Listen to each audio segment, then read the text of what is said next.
can't take the smoke.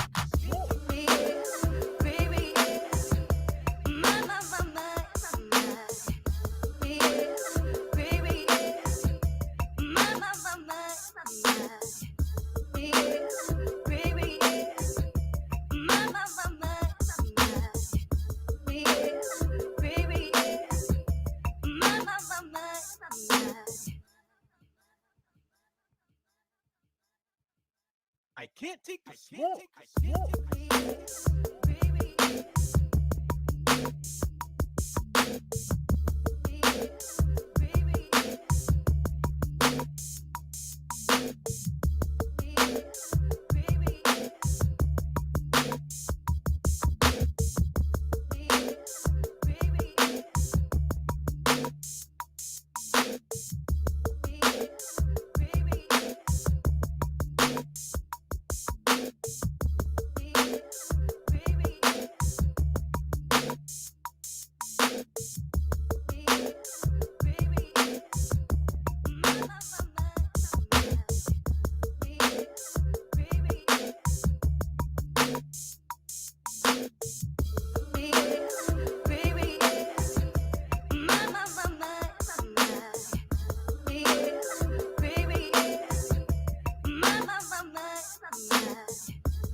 Smoke break, live, we live in the smoke break.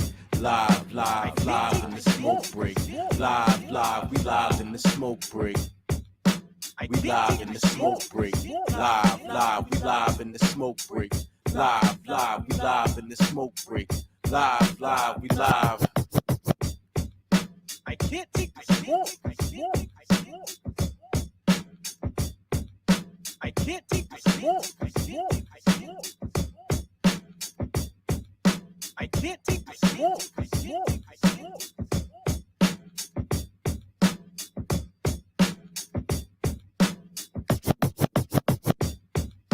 I can't take the smoke break. Live, live, we live in the smoke break. Live, live, live in the smoke break. Live, live, we live in the smoke break. We live in the smoke break. Live, live, we live in the smoke break. Live, live, we live in the smoke break. Live, live, we live. I can't take the smoke. I can't take the smoke. I can't take the smoke. I can't take the smoke. I can't take the smoke. I can't take the smoke.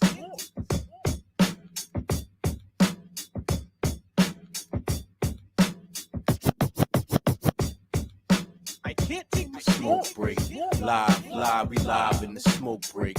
Live, live, live in the smoke break. Live, live, we live in the smoke break. We live in the smoke break. Live, live, we live in the smoke break. Live, live, we live in the smoke break. Live, live, we live. I can't take the smoke. I can't take the smoke. I can't take the smoke. I can't take the smoke. I can't take the smoke. I can't take the smoke.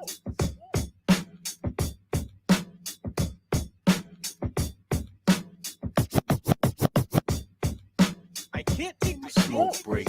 Live, live, we live in the smoke break. Live, live, live in the smoke break. Live, live, we live in the smoke break. We live in the smoke break. Live, live, we live in the smoke break.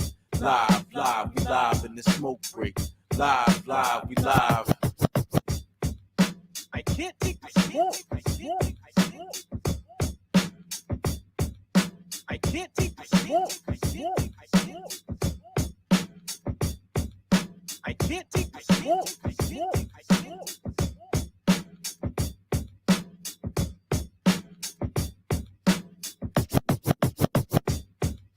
I can't take the smoke break. Live, live, we live in the smoke break. Live, live, live in the smoke break. Live, live, we live in the smoke break. We live in the smoke break. Live, live, we live in the smoke break. Live, live, we live in the smoke break. Live, live, we live. I can't take the smoke. I can't take the smoke. I can't take the smoke. Yeah. SMOKEBREAK.TV. SMOKEBREAKLIVE.tv. We back up in here. Live in the smoke break. Wednesday nights, 10 p.m. Eastern, 7 p.m. Pacific, 9 p.m. Central Time. You know, got my man BRYANBEKNOWIN up in here. Was good. Yeah, what up? Chilling, everything cool. Everything is good, man. Got my water, you know how I do it. I see you got that big district flag in the background. Yeah, it's a little different though. It's not the normal one. All right, what's different about that one? So this one is like I got a safety, the little safety patrol, like a little safety patrol. This way, the sled. Yeah, I can't do it. Yeah, that way. The last way you did it. So that is a representation of how that's the if you take away the stars and just look at the lines, that is the not equal sign in when you're doing math. Just to say how things just aren't equal here in the city. So it could be applied to the disparity between African American households and white households. It could be the what's the thing? The gentrification that's going on. It could be about taxation, about representation. It's a lot of things, a lot of issues going on with DC in and of itself. So that's what this flag represents. Now, as a resident, you know, of DC, is it true that y'all get in-state tuition across the entire country? It is yes and no. It's not in-state tuition per se. What it is a grant or a scholarship that you are given, and they pay the difference between in-state and out-of-state tuition up to I think it was $15,000 last time I checked. And that's because since DC isn't a state, they don't have any like state schools. There isn't really in-state tuition for you. Yeah, so there's no state institution. yeah, it's no state institution. So to combat that, they say, all right, we'll give you, you know, we have this money so that you can go to most places for the in-state price. I mean, and so you're gonna lose that if you become a state. Yeah, that would suck. Like that's a nice leg up. You know, true. being a resident of DC, being able to go wherever. Yeah, for the same price. Right, but are we starting to gravitate away from college at the same time? We are. Yeah. We definitely are right now. You know, Trump signed an executive order saying that as far as government hiring, they're focusing on your skills more so than your degree. People like Google, you know, they doing the same thing, man. What can you actually do? Elon Musk, you're like, yo, what can you actually do? I'm looking for the best and the brightest, not the one with the most degrees. Yeah, because we've been to college. Not everybody in there is smart. Right. Some of the dumbest niggas you will ever meet have degrees. Yes. That's definitely. And that touches on there's a lot of ways we can go with that, right? You know, now we know that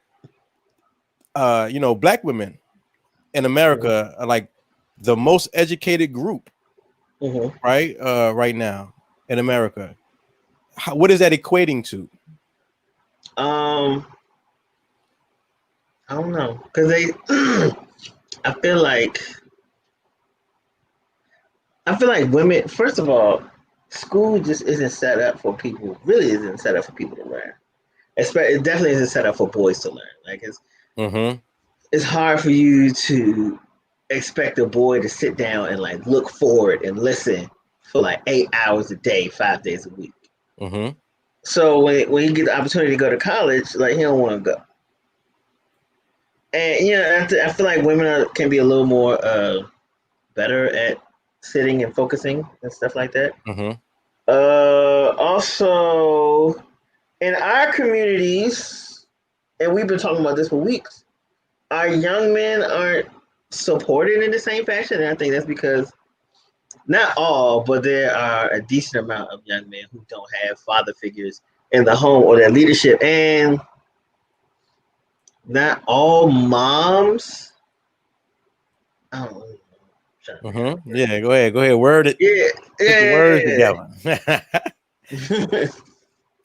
Because you hear all the time. A lot of times, moms be softer on the sons than the daughters. So it'd be more of a push for, hey, you need to get some type of education. You need to get this, you get that, or it's either that, or it's either like a negative push, or it's a push in the sense of, you see how I ended up. I don't want you to be like that. So I'm going to push my daughter to, or sometimes women just look at it and see like, I don't want to be like my mom. I don't want to be this, that, and the third. So I'm going to go to school and get educated. Right. And now I feel what you mean, because it does happen like that a lot. Unfortunately, a lot of our black women are scorned, right, by some dude that did them wrong, right? So they're invested in making sure their daughters don't receive the same treatment from men. Right. You know what I'm saying? At the same time, there's a coddling of boys, right? Oftentimes, I talk to women and they say, hey, my brother was allowed to get away with all types of shit, and my mom's was on me, right? And mothers be thinking they helping. They helping the boy. They not. They're actually they're incapacitating him. You know what I'm saying? By the time, I know dudes. I went to college with guys who literally do not know how to clean up. Right. Yeah. You know what I'm saying? Cannot cook a meal. Like a meal. Like right. A meal. Like you can't scramble eggs, nigga. Word. ain't don't know what it's like to wash their own clothes. Nigga. Right? Because they were weighted on hand and foot. Right. So mom set that precedent. So definitely he looking for another woman that do the same thing. Right. He needs somebody that does it because he doesn't know how to do it. He literally needs it. Yeah. Yeah. You have handicapped him at this point. Yep. I mean, those are great points, man. Those are great points, you know. Shout out to everybody going to school right now. You know, Towson University here in Maryland, they opened up. They started having in-person classes. Now they've decided that they're gonna have all online classes because like 54 people tested positive for COVID. Like what? Like, I said it to somebody. The coronavirus is not going to kill America. American pride and ego is what's going to kill America. We just say, "Oh no, you can do it. I got it. We'll be fine. It's not a problem." And then you do it. It was like, "Oh no, niggas is dying. Oh no, niggas is getting sick. Oh no, duh, man! Like you got all the numbers and all the facts and all the information to say don't do something, but that good old American oomph makes you feel like we can do it." Like, I really think they're trying to kill us, bro. Like they just honestly just trying to just say we trying to kill y'all and then let us go from there. Bro, it's the useless eaters. You know? Yeah. There's a lot of people are deemed useless eaters, man. They just suck from the planet and they don't produce for the planet. That's how the globalists see this, right? So it's like to wipe out a large number of people will actually improve sustainability of the world. That's the way they see it. You know what I'm saying? But the Bible says God. He said God gave us abundance. But not for real. If you think about Middle America, there's so much space in Middle America. It's ridiculous. Like I think I was talking to I do massage. So I went to a massage convention last year and I was talking to a young lady. I think she's from Wyoming. And she said Wyoming population was like 650,000 people. Wow. And I was like, that's like Baltimore. I was like, DC's population is 650,000 people. And we're like a 12 by 12 square. So I don't understand how we got the same amount of people. Like y'all just got space. Yeah. And land. And you know what I'm saying? It's plenty of space to put people, to put sustainable resources, to feed people. You know what I'm saying? Resources. Like it's so, but people don't want to do that though. The powers that be don't want to do that. They want to do what they've been doing, even to their own detriment, or to the detriment of the world. Yo, the status quo, man, to keep things the way they are. Right? If when people say they want change, a lot of people don't understand what that means. It means like completely different from what you've always known. Like, you're gonna be extremely uncomfortable. And you may never see the change. Like this generation may never see what we want. We just got to start it and lose everything and teach our kids how to carry it on. And hopefully their kids will see it, or hopefully their grandkids will see it. Now, how do you keep your kids from fighting over what you left them?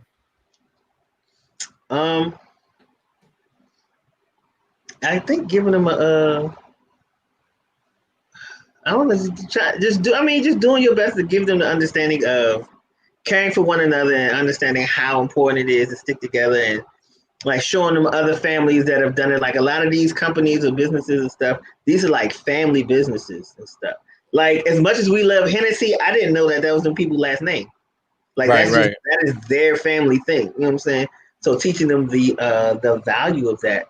And B, I mean, at that point I'm dead. Like I can't do nothing about it. I could give you the game, but you gotta play it. Right. So you know what I'm saying? That's why I always wonder why rich people like I wouldn't give my kids any money when I die. It'll make them lazy. Well, I think they'll be lazy regardless. If they're lazy, they're gonna be lazy. And B, nigga, like what did you teach them? Like you gotta take some responsibility for that. Yeah. Like the children of rich people to be off the hook, right? Because to be a rich person, 9 times out of 10, you ain't home. Yeah, you ain't home. Your kid, remember Saved by the Bell and Zach Morris, like that he raised himself.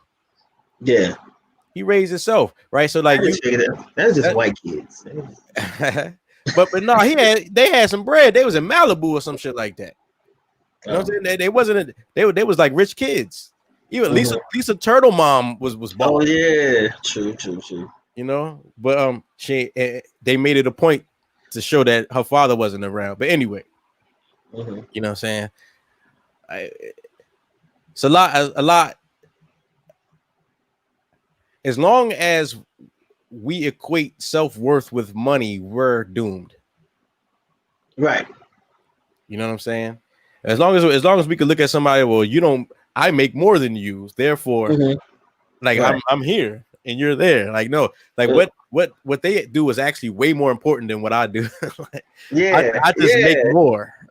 You know? Right. And it's funny with people, because people try to equate that money with power. It's like power is relative. Because you could be Warren Buffett and he's quote unquote more powerful than me. But if Warren wants to see me with the hands, he gonna get washed. Right. Like in that arena, he's not more powerful than me. Dog, in that arena, if like you would never touch Warren Buffett. Never. You know what I'm saying?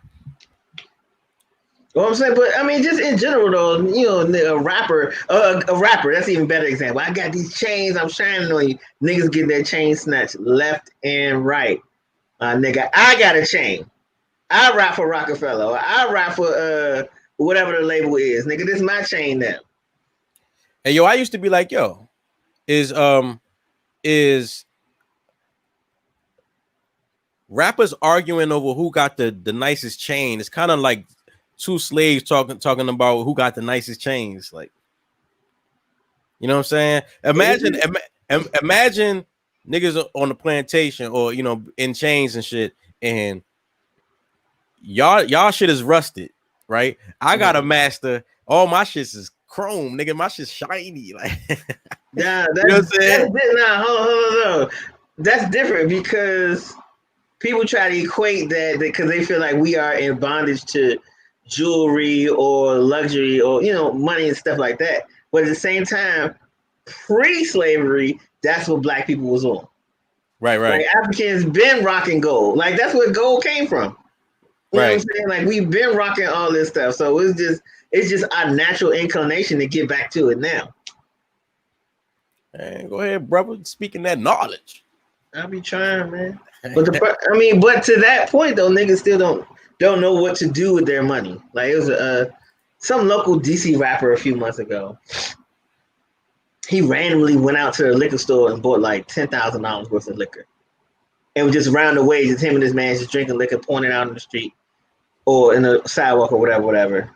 And then, of course, sent social media in a frenzy. So a few days later, he went back and bought like another $7,000 worth of liquor. Just like, yeah, man, I don't care. You see, I get money. So you just threw $17,000 on the ground. Facts. Like, do you not understand what you could have done with that? Or who you could have invested in? And not even like on some loan, who you could have just given it to. You know what I'm saying? You could have gave 17 people a stack. Right. You could have gave 17 businesses a stack. Just these small up-and-coming businesses or people who have business ideas, just to, trying to get them kickstarted. Word up. You could have been an angel investor. Right. You could have gave out, what was it? You said 17 stacks? Yeah. You could have gave out 34 $500 scholarships. You know what I'm saying? That sounds like scholarships. That sounds small, but $500 for books and shit? Books, yeah. Nigga, scholarships, daycare vouchers, somebody's car payment for the month, somebody's like a piece of their rent for the month. Like you could have done so much, but you decided to piss it away to say that I'm the man. Are you? That's the society we live in. Yeah. Hey, yo, we about to go to a smoke break right now. We got a special guest coming on, comedian DWAIN Watts. All right, check out. We about to show some footage of comedian DWAIN Watts in our comedy Sweet 16 rap battle. He was a contestant. He got bars. He got funny. All right. So after we show this, we'll be right back with our special guest. Smoke break.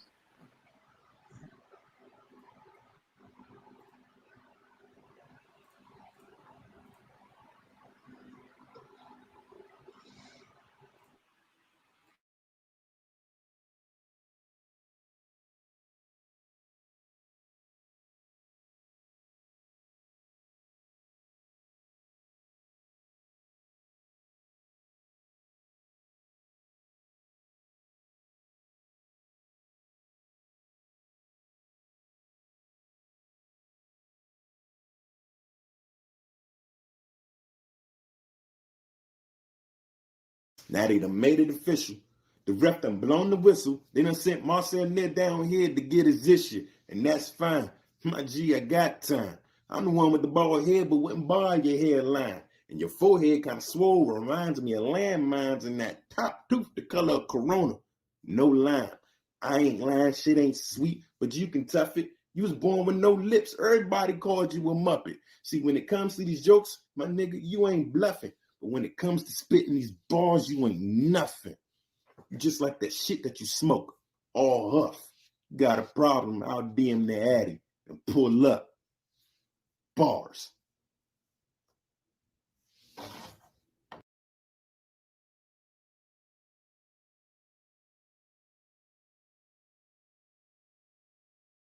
I don't know what you came to do, but I came to fix your teeth. Hey, mirror, mirror on the wall, why are DWAIN Watts' teeth so small?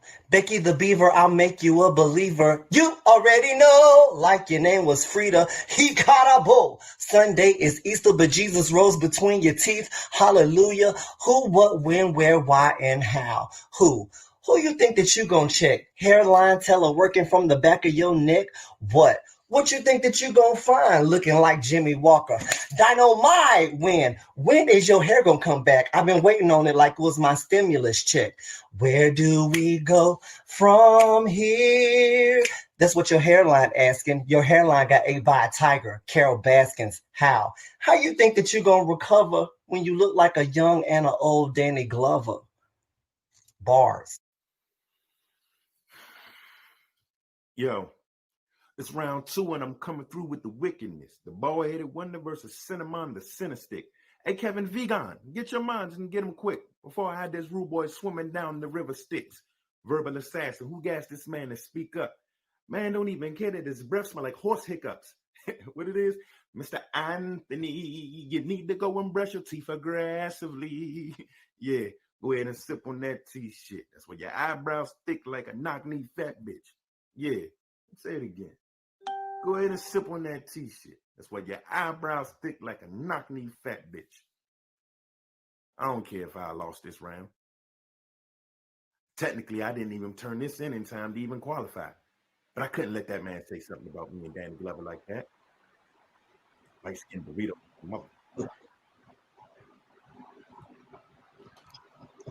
Yo, SMOKEBREAKLIVE.tv. Make sure you follow us on Instagram at SMOKEBREAKLIVE.tv. Yo, we on YouTube, Twitch, and Facebook Live every Wednesday, 10 p.m. Eastern, 7 p.m. Pacific. Make sure you check us out on Sundays for the Nimpathy Show. All right, men speaking on men topics, men issues with no empathy. All right, just straight logic, just straight nigga. This is what you need to hear. I don't give a fuck how you feel. This is what you need to hear right now. That's what empathy is. You know what I'm saying? Make sure you check us out, right? So, yo, we got a special guest in the building. You know, we waiting for him to turn his mic on. You know what I'm saying? Shout out to comedian DWAIN Watts. You know what I'm saying? He got his mic. He muted right now. We gonna. He's not ready. He's not ready, but we'll bring him back. I'm not dressed.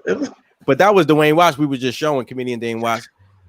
He competed in our comedy Sweet 16 rap battle that we were holding, you know, over the initial COVID quarantine, right? And when we thought it was gonna be over real quick. It was real. It was actually a great event, you know, online event. A lot of people checked it out.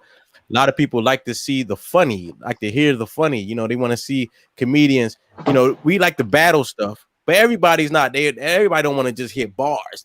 Some people just want to laugh. You know what I'm saying? And you know, comedian DWAIN Watts brought us some of the funny. Man, what's good, man? DWAIN Watts, how are you, sir? I'm good, bro. I was just gonna let you just try to announce my name the right way. I don't know. You must have been watching some Dane Cook shit lately, young. That joint just been mixing up. But what's going on, fellas? How y'all, man? Everything cool. Some Dane Cook. Yeah, because you kept saying Dane Watts. I'm like, God damn, there's a W there. I swear to God it is. You know what I'm saying? I swear it's a W, bro. I swear it's a W right there. But what's going on, man? What y'all just jumped me in this jump? What we talking about today? What we talking about, man? Well, we tagging you in, brother. All right. Hey, yo, tell right us, here. All right. Comedian DWAIN Watts, tell us. You see what I'm saying? You see it? No, you did that to me. You did that to me. You did that to me. Okay. You know Okay. Like, nah. We're gonna me too that. All right, I got you. DWAIN Watts, yo. Comedian. There we go. What's good, bro? Tell us who you are, where you from, how long you been doing this comedy thing. Oh man, look. So my name is DWAIN Watts. I've been doing stand-up now officially 10 years. From Landover, Maryland, by way of Kitland to be exact. Zoo salute. And dude, to be honest with you, I just jumped on it, man. I just released my flyer. It'll be on Facebook as soon as I hang up with you, but it's on IG right now, man. I'm recording my comedy album October 17th, man. It's called That Nigga Spittin'. Why don't you send me the flyer while we on? You know what I'm saying? I can put it on and show people. Okay. You know what I'm saying? No doubt. I don't want to lose nothing, but I'm gonna do it right now. While can y'all hear me at least? Yeah. Yeah, man. Okay, cool. Anyway, so all right, cool. Yo. Well, like I said, regardless, I'm about to send it to you. You know what I'm saying, while we're talking, but this particular situation has been like not necessarily long overdue, but it's long overdue, man. This comedy, man, has been taking me a lot of places, man. I met some really good folk, and I learned a lot. I really take this craft super serious. So anything dealing with the comedy, bro, just making people laugh in general for me is enough. You know what I'm saying? But now I found a way to monetize it, so I'm getting some little whatever. But to me, it ain't even about that, man. This is a passion for me, and it took me a long time to realize that. Even while I was doing it, it took me a long time to realize, like, maybe this is my purpose, is to put some smiles on people's faces. So, okay, so you said 10 years in the game. And when did you realize, like, damn, I'm supposed to be doing this? Shit. A year and a half ago. If we gonna be honest. Was there an event? Nah. Well, not an event on the comedy side, but more so an event just in my personal life. And I figured out a way that that even though it was like a real life situation, which again it'll be talked about on these stages on the stage when you hear it. But I found a way to find the funny in some of those darkest ass situations. And it ain't even dark comedy. It's just me, you know, telling my truth, speaking my truth about whatever the hell it is that's going on about it. And you know, throughout, I want to say within them 10 years of me doing comedy, the first, I want to say 4, 5 was iffy because I had 1 foot in and 1 foot out. You know what I'm saying? If you really, you know what I'm saying? Y'all know what I'm talking about. You know what I mean? So, and I was almost on the 1 foot out. Like there was one point where I was just like, man, fuck these jokes. You know what I'm saying? It's better over on this side. But why? Because of the money? Yeah. The hell yeah. And I was ignorant. So that shit was still fun to me. Like, you know what I'm saying? Like, it was still fun to me. It was certain shit that was still fun to me. And it took me a long time to, like, it didn't take me a long time, but I was still having fun. And I still didn't see, I didn't see the big picture. And then my boy that's going to host this event, my man Dirk Skip, he the one that pulled me to the side and like really called my bluff on it. Because he the one that kept telling me I was really, really funny. And I was like, I'm all right. But, you know, when your focus is somewhere else instead of what you really supposed to be doing, you're not gonna see what everybody else see. Right, you know what I mean? So now, speaking of calling bluffs, you know what I'm saying? That because that's what we do on this show. Like, we air niggas by out. all You know what means, I'm saying? please do. Derek, that name Derek Skip sounds familiar. It sounds like he was supposed to be a contestant in the Comedy 16, but I never received his video. I believe so. I'm not 100%. Don't get me lying on my bro. But I won't put it past it. I won't put it past it. I don't think he really had the time or the bars. I'm just gonna hold it. I'll call him and tell him myself. So I don't even know. I don't even know. He's inadequate as a wordsmith. No, as a wordsmith to beats, probably. On the stage, different, but for bars, yeah, nah, I don't think so. I'll tell him that to his face. That's my guy. You know what I'm saying? Don't you hate when somebody jump your mans out there and you try to defend them, but they right? He's like, come on, bro. Yeah. I know. Like, that's what just happened. He did it real Corleone style too. He gonna pull the button and be like, but your man. What your man supposed to be like, come on, bruh. I just got off work. You know what I'm saying? I just got off work and you slapping me with all these, you know, miscellaneous facts, bro. Like, ain't nobody. Now, let me ask you this, right? As a comedian, you said you've been in the game 10 years. First of all, what's your anniversary date? Shit, man, I smoke too much. Is there a week or a time that this is my anniversary? Do you celebrate this shit? Nah, I don't. It's not one of them things. I just go back and I be looking at certain comedians that I've been in the game with for a long time, and I go like, "How long you been in?" Like, man, 10 years. We started around the same time, right? I'm like, yeah. I want to say, you just go from there. Just go from there. Be honest, but I want to say, let's see, my son's 10 now, so actually 11, because my son wasn't even born when I first started. So 2009 is when I really got into it. 2009 is when I really got into it. When you found out there was a baby on the way, you just started doing comedy. Nah, it was ass backwards. I was actually in Norfolk, Virginia. I was living in Norfolk because I went to Norfolk State University. I finished. I didn't graduate. I finished. There's a difference. I did too. Right, you feel me? So, yeah, I got but when I finished, I ended up staying down there. Norfolk was a dope ass spot for me. And on top of that, the further south you live, the cheaper. So I'm still networking and I'm finding ways to get money and having fun and meeting connections and all that. And my man that's actually helping me produce my album, he was one of my roommates. And the funny thing is that I was working at Bally Total Fitness as a janitor. And this is when the comedy thing really like came to be. No, more than that, bro. Because like you think when you become a janitor at a gym, like you just signing up to take out the trash, wipe down the machines. Oh, nah, you signing up for bodily fluids. Bro, damn bodily fluids, bro. Nudity. I did not know I would see them much wee-wees in such a little time. Yeah. Like, I knew it threw me. When you said nudity, I know you wasn't talking about women.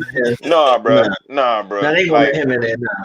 Nah, bro. Like, I really learned how to look a man in his eyes working it. You understand me? Like, I don't play none of that, bro. You got to look me in the eyes when we talk, man. You understand me? Because you look, it ain't even got nothing to do with your sexual orientation, but you'll be like sitting there talking to him, then they be butt naked robbing. You be like, good Lord. Like, you know what I mean? Like, wow. You? Like, really? Jesus. Dog, if you old man, dude, it be some old dudes sweeping the floor. You understand me? If you understand what I'm saying? If you claim you work out and stuff like that, you're a member of a gym, and you've never seen a old hairy white man naked, you're a liar. Yeah, no, you're a liar all the way around. You ain't got no games, nigga. Yeah, bro. Look, I seen more than enough. I broke up more than enough fights and entanglements, if you want to call it that, over there, bro. Yeah, man. Nigga, bro. I'm not breaking up nothing. Put it away. Hey. Nah, it's like, come on now. And I was a janitor, and I would come home, and he asked me, like, we'd be sitting, I roll up my J and all that, and you know how when you want to say something, but you just don't know yet, so you take that deep breath, you like, and they be like, what's wrong? Nigga, this nigga today, and then you start spazzing out about how your day went. And whole time I'm dead serious, but they are crying, laughing. And it's low key pissing me off because I'm like, bruh, I'm not joking. Like, this is not material. At this time, I wasn't thinking about being no stand-up comic. I ain't even had the balls to even think about hitting the stage, period. So this went on maybe for about 2-3 months, just having these same conversations over and over again. And one day, Slim, I ain't even gonna hold you. I think he just got fed up. I think he just got mad because I kept saying I was gonna quit, but I wasn't because I need this job. I'm trying to stay out this net. Plus, I'm doing all this other shit on the other side, and you know, I'm maintaining an apartment in a whole nother state. Everybody back here in Maryland and whatnot. So I'm, you know, I'm trying to be on my big grown man shit at 23, but having these conversations and living these jobs. And he just one day had a real like 30-minute just shut the fuck up and listen conversation. And he was like, bro, you wasting your talent. Like, you really funny, blah, blah, blah. And, you know, sum up the whole meeting. He was like, look, you about to move back home. Because I was like, you know what? If I can live like this in Maryland, in Virginia, I can live like this in D.C. And, you know what I'm saying? You know, I didn't think about cost of living at all. I just said, I had an apartment in Virginia. I can have one in D.C. Nah, boy. Dead, boy. Dead. We'll talk about that later. But so in this process, I'm saying, I'm about to move back home. And he was like, look, Slim, you know what I'm saying? Everybody only got one opportunity. He gave me that B Rabbit speech in 8 Mile. And at the end of the day, it was just like, nigga, you only get one shot. At least try. He had the fake dreads on? Yeah, all that. And he was like, no, I had my hair at the time. So I had my locks at the time. And he was like, dude, just promise me you'll try it one time. Try it one time. If you don't like it, then you can at least say you tried it and it ain't work for you. That's it. That's it. That's all. Mind you, there's no kids. There's nothing involved at this time, bro. It's just moi. So I moved back home and I tell my uncle what my man told me, what man made me promise. And he was like, oh, yeah, I know somebody. I can see if I can call him. I was like, all right, go ahead. I didn't think he would call back that fast and said, all right, are you busy Saturday? I was like, no. And then boom. Now I'm over here. Yeah. So now I'm sitting here heartbeating. I'm trying to put a set together and like I'm only going to do about 3 minutes, but I'm trying to figure out how I'm gonna write these 3 minutes. I'm over here practicing, acting out, and do all this other stuff. And I get on that jump and I killed my first show. And the bug bit me. And the bug bit me. And then from there on, it was just like, all right, maybe this is okay. I'm addicted to the attention. You know what I mean? I'm addicted to what's going on with it. And then I bombed for the first time. And yeah, that was oof. Highs and lows, smiles and frowns. All day, Slim. Boy, that bomb, man, I swear. The first time I bombed, bro, like, I could have jumped off a bridge and been fine with my life after that, bro. Like, I didn't do stand-up after that for about 3 months. On God. Because I ain't had nobody around me. I ain't had no mentors at the time. It was just all me. And I'll hear some old heads or I hear some folks say, hey, man, just keep coming. Man, fuck that. I'm here to be funny, bro. Yeah. They ain't laugh. Not get booed. They ain't laugh. Yeah, they ain't laugh. Bomb or did you get booed? Because it's two different things. No, bro. I'd rather have been booed than to get what happened to me. Yeah. I'd rather have been booed. Describe bro, your listen, first I bomb literally heard people eating. I heard forks scraping plates. I heard a nigga over here. Literally. That is worse than booed. Bro, this dude was over here talking about to another dude while I'm telling my joke about his financial prospectus. I didn't even know what that meant. Shit. Right. I don't even know what a prospectus is. And he was talking about financial. That's what you know is going on. That man conversation breaking out. All right, y'all, that's my time. Y'all. Nah, hey, yo, I used to what the only laugh I got out of comedians. Go ahead. Hey, go ahead. The only laugh I got that night was when I said, you know what? I'm gonna go home, roll up a blunt, and try to figure out what the hell just happened. And everybody just started laughing. I said, fuck y'all. And I left off the stage. Mind you, I still had I took myself off stage. I still had 2 minutes. Yeah. I had 2 minutes to go out of a 4 or 5 minute set. And but you know what I just heard? What's that? You know what I just heard? That they just didn't like what you brought that particular time. Nigga, when you was yourself, you naturally said something and everybody laughed. No, I was cocky. No, I was cocky. Because by the time I got my first boo, I had maybe about 6 or 7 shows prior to that, and I killed every last one of them. So the attention to detail and everything else, you know, you get your first big head, Slim. I got humbled real quick. Let's just say that I got humbled, and from then on, after I got out of my own way of being scared and coming back and woo woo woo, that's when I end up again running into my man Skip, and he made me come back full time, because he was just like, you wasting it. Same speech, damn near, but he was like, you wasting it. And I was like, well, wherever you go, I want to go. How about that? Again, calling bluff. Man, that happened on a Saturday. That nigga called me Monday at 7 p.m. Hey, I'm outside. You ready? And I was like, huh? And he was like, yeah. He was like, huh? Yeah. I was like, yeah. So I'm over here looking at my son mother. I'm like, I guess I'm going to an open mic. Okay. Nervous. And it took me a minute, man. It still took me some time to get the jitters out. But once I figured it out, and like I said, I started getting around people that actually wanted to see me succeed, because I literally was funny. You know what I'm saying? Like, people really found me funny, and they was willing to like not help write no jokes or no crap like that, because I write my own stuff, but give me some input. Hey, when you're on stage, man, just take a deep breath. You know, hold the mic like this, so that way you do this. I used to stare into the spotlight so that way I don't see nobody laughing. Now I don't care. I can look you dead in your face, and we can have that. Like, it was just more so on getting bright light, huh? Yeah, because that way it made it seem like I was looking at y'all, but I was low key being blinded. So it was like, I don't do that no more. Like, now I just now it's whatever. You know what I'm saying? Depending on, not even depending, but the bigger the stage, the more excited I get. And even in intimate crowds, it's like, okay, well, you know, make sure that everything resonates. Like, I take everything super, super serious. I don't try to come out there bumming it, winging it, or just thinking I got it.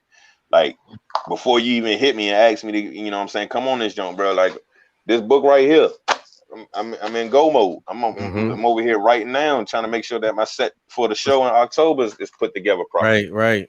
So, you know, this comedy thing, not even thing, this comedy is life for me. Like, I finally realized that, and I left all that other stuff alone. You know what I'm saying? I'm a good Christian soldier at this point. You feel me?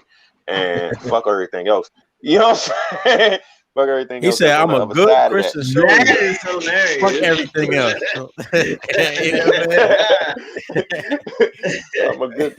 I'm a good boy though. Like, when it comes to that other side, that other element, I'm straight now. So it's just like, nah, let me ask you a question. Attack this full head on, and it's been, say you know someone who is a natural, right? Like this guy, he just like when you see him on, you know, on stage or in position to host an event or be the master of ceremonies, he just, you know, exudes talent. Yet he doesn't see it in himself. What do you say to this guy?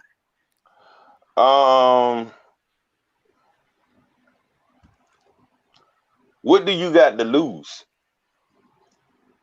Shooting your shot. Does this guy have a child? No. Okay.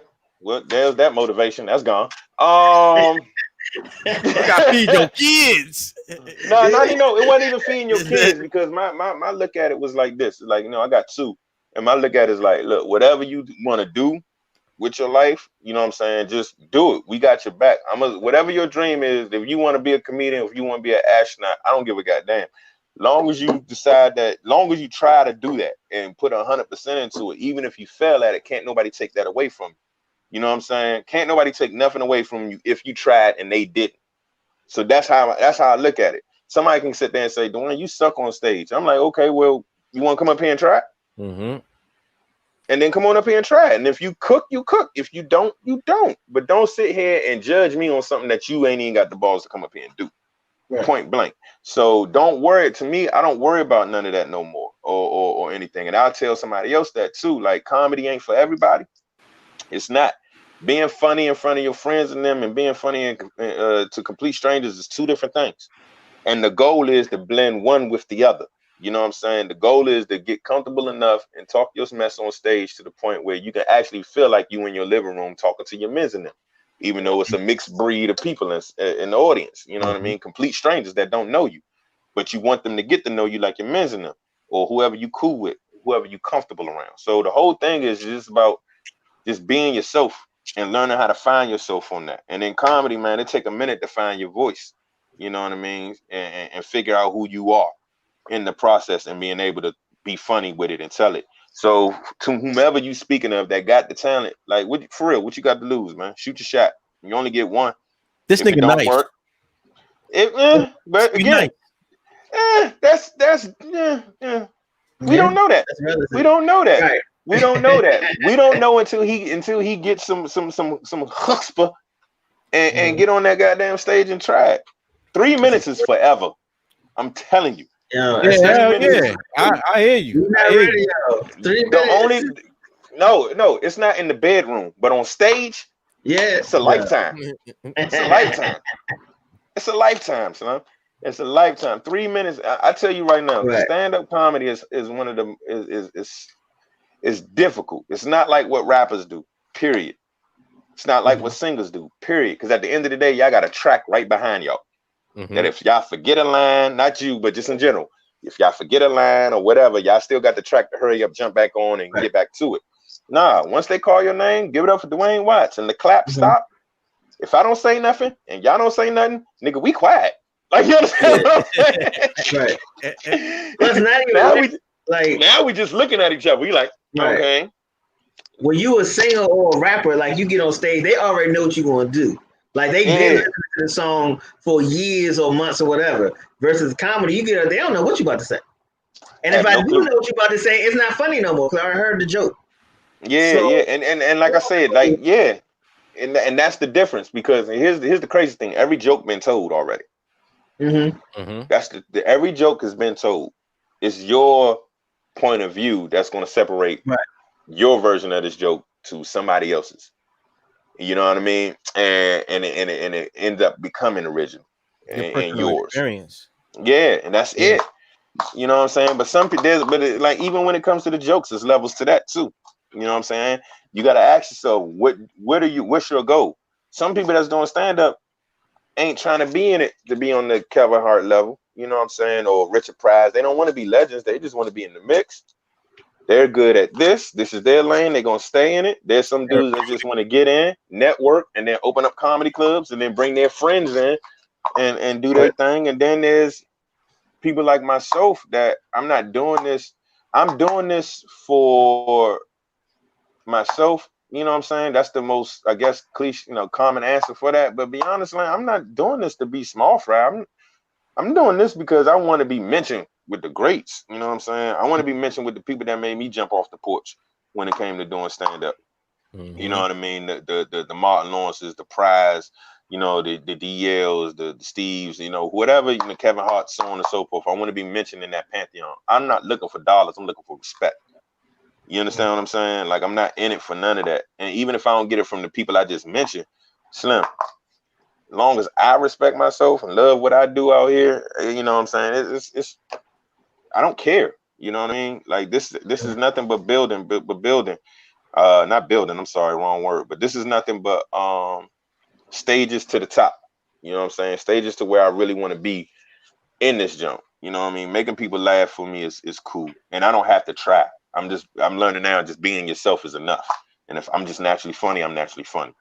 But I hate when people try too hard to fit in a box that you don't belong in. So I don't know. Did I answer that question? Because my brain does that from time to time. Okay, cool. Because my shit be going, bro. My shit be going, bro. You got to catch me. Get on the stage. You said what now? So basically, tell that nigga get on stage. Yeah, man. Shoot. I mean, what do you got to lose? Like, for real. What do you got to lose, man? For real. Brian.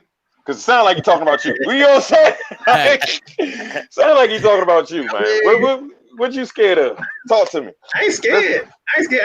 I just don't feel like that. Hey, did you hear that? He said, I ain't scared. Did you hear him go 3 octaves saying that? I ain't scared. All right, well then, not saying you're scared, but what's your hesitation? I just don't feel like doing it. Oh, well then shit. He just wants me to do it. I don't feel like doing it. That's a different thing. Nice. I know I can do it. I just don't feel like doing it. All right, you know what? And that's the end of that conversation. I'm not even going to sit there and continue that part even further. That's why I ain't say nobody name. But I already knew what you was talking about. Like when we on the show, you know what I'm saying? If we on the show and I get the role, and he was like, "Yo, you need to get back on the stage." I'm like, I mean, like I said, the stage ain't for everybody. I just say this: if you're planning on doing anything comedic outside of it, whether it be stand up or if you're writing for someone, or if you're trying to do your own show and you just need to know if your type of sense of humor flow with anybody, then trying to open mic would work. You know what I'm saying? And it ain't got to be knee slappers. I just ain't been on the stage like 5 years, I think. You've done stand up, or you rap? Where you do stand up at? You say you done it with fact? Yeah, out Baltimore. So I was at Sully's. I did a few shows at Sully's. I did. Oh yeah. The Comedy Factory when it was a thing. Mm-hmm. Yeah, that shit between them and the Goobies is funny. Eden's Lounge. Oh yeah, I did Eden's Lounge. Yeah. All right, so no, you done been on there. So no, if he don't want to go back up there, that's on him. That's on him. I'm shit. Get him out the way. Bye. Stay where you at. You know what I'm saying? Stay where you at, bro. Stay exactly where you at, champion. There's nothing wrong with that. But I say that to say this, so you know what it is though. So you've been on stage now to the point that even if this ain't what you want to do, you know how to get to. You know that your funny connects with certain people. You see what I'm saying? It connects with certain people to the point that if you wanted to do something major, you at least know you know it'll work out because your sense of humor connects. It relates to everybody involved. You feel me? I think I'm doing good today, fellas, on this short notice. Come on, keep them coming. What else do I want to know? Excellent, man. Hey, yo, comedian DWAIN Watts. Hey, yo, shout out to your man's Kevin Hart right here, right? You know what I'm saying? Yeah, I know, man. For testing positive for the Usain Bolt. He tested positive for Usain Bolt. I didn't know that. Yeah, NBC News said world record sprinter and 8-time Olympic gold medalist Usain Bolt has tested positive for coronavirus. And they used Kevin Hart's picture. You know what I'm saying? Because we all look alike. I mean, we all under 5 feet. And chesticles. I see all of that. I see it. I see it. I can't wait. What happened? But somebody said NBC released a statement saying, "Oh, our bad. What happened was we got a photo generator and we just typed Usain's name in and we didn't check it, and that's the photo that kicked out." So it's basically like, all right, we just said, all right, just give me a nigga, any nigga, and it'll work. And throw one, nobody gonna catch it. Wow. You know what? I low key believe that joke, but I think whoever hit the button went on a smoke break and came back like, oh shit, and it was too late. It already went out. You know what I'm saying? Like, let's see what happens. Let's see what happens. They already sent it out. Yeah. That's crazy. Like, somebody call Rick from marketing, please. Call Rick. Get Rick on the phone, please. That's probably what happened. Like, get Rick on the phone. Everybody know that's Kevin Hart. I'm just finally because I had something caught you saying. I didn't expect it to be COVID. That shit sucks. That shit sucks. How do y'all feel about that shit? Y'all believe it or not? Am I on the line with conspiracy? Yeah. Y'all think it's real or y'all think it's what? I think it is real, but I don't think that the pandemic, the scare, the fright, you know, I don't think that is real. I think I think everything that's happening right now has been planned. You know, okay. I feel like it's scrambled. I feel like they might have had a plan, but the plan went off the rails, and they trying to contain it as much as possible. Yeah, I see. I think it was meant for. I think it was meant for. I think they went to test it out. And then somebody dropped the vial or somewhere, and it went through the vents, and now and then spread it. You know what I'm saying? Now it turned into some bubonic shit. You're like, yeah, you see this meme? Oh! And then next thing you know, everybody in the junk got cooties. So now we sitting here looking stupid. You know what I mean? And we sitting here trapped in the house, trying to find things to do, like freestyle from comedians. Man, you know what? I'm mad at you too. How you gonna show the jump? How you gonna show the one where Anthony beat? Why you show Anthony video? It's about me. It's about me, bro. No, you didn't have to do none of that. You could have just showed both my jumps. You know, it has to be balanced. It has to be balanced. You know what I'm saying? You know what made me laugh about that whole competition? What? You wanna know what made me laugh the most was Tink. Tink was talking the most shit. Mind you, if y'all know who I'm talking about comedian King Tink. Oh shit! Being called out. Yeah, no, this is my brother. I just got off the phone with him. Now he's gonna be a feature on my on the show. On the show. Yeah, so he's he's a feature. Like when I say that's my brother, man, that's my brother, like my comedy bro. Shout out to Tink. And this was his. I remember when he called me that whole day. Hey, what you think if we start roasting and doing it? And he gave me the whole breakdown, and I'm like, man, fine, fuck it, I don't care. It seemed like a good idea. And then they brought you into it, and I was like, ooh, oh, this looking real. All right, bet. And then now we sitting here going back and forth, and I'm like, I gotta submit videos, and he loses in the first round. First round, bro. This is your show. This is your idea, your whole thing, and you lose in the beginning. Move on, sir. I don't know. It sound like maybe being Tink had the same idea at the same time, and we end up meeting each other. You know what I'm saying? I don't know if y'all was involved, but I know he told me, DM me, and all that other type of stuff. Like I literally got all the receipts, and I'm sitting here like, "This is what you want to do?" And he's like, "Yeah." I said, "All right," because to be fair, I didn't know nothing about Smoke Break until that night. You know what I'm saying? And then I followed and I started seeing what y'all got going on. But I didn't know about nothing that night. I was just, all right, fuck it, I'm here. So that's why I'm saying I think, Tink started. I don't care who started. Either way, he was the one investing the most shit talk. And at the end of the day, he lost. Eliminated first round. In the first round. It was poetic justice to me. In the first round. Irony was sweet. It was beautiful. Yo, shot. Bullshitovich. It was a nice battle. It was a nice battle, man. Like that's why I was like, yo, secretly a lot of y'all comedians was rappers. Yeah. Wordplay structure. It's not that hard. So would you have ever tried? You ever tried out for like Wild 'N Out or something like that? Nah, I never tried out for that. That's not even my. Not saying that that's not my speed. I'm not gonna put myself in nobody's box, but I don't know. It's one of the things I gotta try. I'm not gonna sit there and say I'm like that offhand. I am witty when I want to be, but they also rehearse. I know that all that stuff that they doing on there ain't off the top of the dome. Yeah, right. Yeah, they rehearse and they have all these segments lined up. So it takes some time to go ahead. But I've done Wild 'N Out themed like shows in the DMV and some other stuff areas here and there, and there is no rehearsal. You just gotta do what you think the show do. And it's been funny. Like I gotta warm up and maybe get 2 jokes out just to see if my brain on it, and then once I do, then I'm in the mix. You feel what I'm saying? I'm Gucci. But everything outside of that, like I haven't thought about saying, all right, this is what I want to do, and I want to audition for them. Like that wasn't on my bucket. Well, they not even operating right now. Oh yeah, no, they on a hiatus. They're definitely on a hiatus. Nah, nigga ain't fucked the money up. Nigga ain't fucked the money up. He just forgot to put. He just forgot about ownership, and that's what I'm more focused about. He forgot about ownership at some point because he was working with Viacom since he was like 16.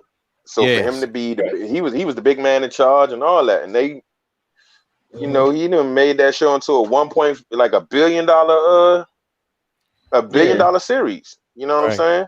So when they fired him, he quickly got reminded, like, they're open. You don't own none of this. Now they're talking about working with him again. Yeah, because the lawsuit that he has against them about it is valid, and the only problem is that they copyrighted, or correct me if I'm wrong, Google it. But if I was looking it up, and it was saying that the rights to Wild 'N Out was never bought by Viacom until 2019, like literally last year. Trademark. The show been out for how many years? At least 10 minimum. Minimum 10 years. And he never owned it. It almost feel like they've been planning it. Like we going, you know what I'm saying? No, I think it was just one of them Jones. I don't think that's the first time Nick said something like that. But pretend this is some paperwork, right? Pretend it's some paperwork, and then you look at it and you go, "Hey, you mean to tell me this shit's still on the block? Hey, buy that up. I didn't know. Buy it up. We'll just hold it." Ain't nothing wrong. Nick still works here. This is within the company. We didn't know he'd talk about Jews a little bit later. Like, you know what I'm saying? Nobody knew that. Nobody knew he was going to come out though. Like the Black Panther stuff and everything else he was talking about taking a knee is like, okay, cool. He said it all about whites. They didn't really get that mad. But the minute he brought in the Jews, boom, there you go. I don't feel like that's the first time he said nothing like that though. No, it's the first time that he directed it towards Jews. No, but I'm saying it's the first time he had Professor Griff. Like people gotta forget. Like you gotta remember Professor Griff. Like no, I'm shocked he had Griff. They on don't there too, like him. They don't like him. It's historic. Yeah, they don't like him, right? Especially, specifically the rabbi that Nick had on his show afterwards. You know what I'm saying? Like he personally doesn't like Griff, and that's their problem. That's their problem. Not Griff's. They ain't say that to Griff. Right. Well, it's Nick problem now. That nigga ain't got Nick ain't worried about that shit. His money straight. He just want to get more. Nick ain't dumb. Somebody's still listening to Gigolo. I don't care what nobody says. Somebody's streaming Gigolo at this point right now. There is a movie channel that is playing some old Nick Cannon movies. Like he's fine. He's going to be fine when it comes to that. He got his hands in a lot of stuff.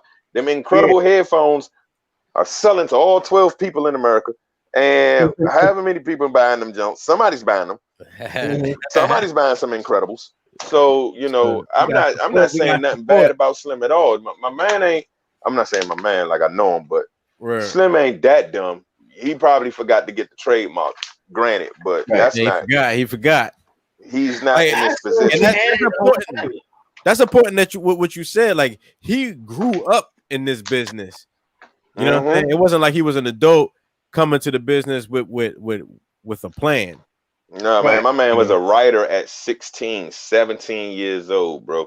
I did my homework on Nick. Again, I'm a fan first when it comes to this comedy shit. So I'm a fan. I study, and I study again.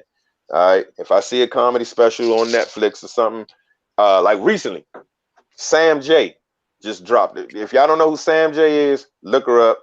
Funny as hell. She just released a Netflix special. I'm on my third time watching it, and like I said, I watch it.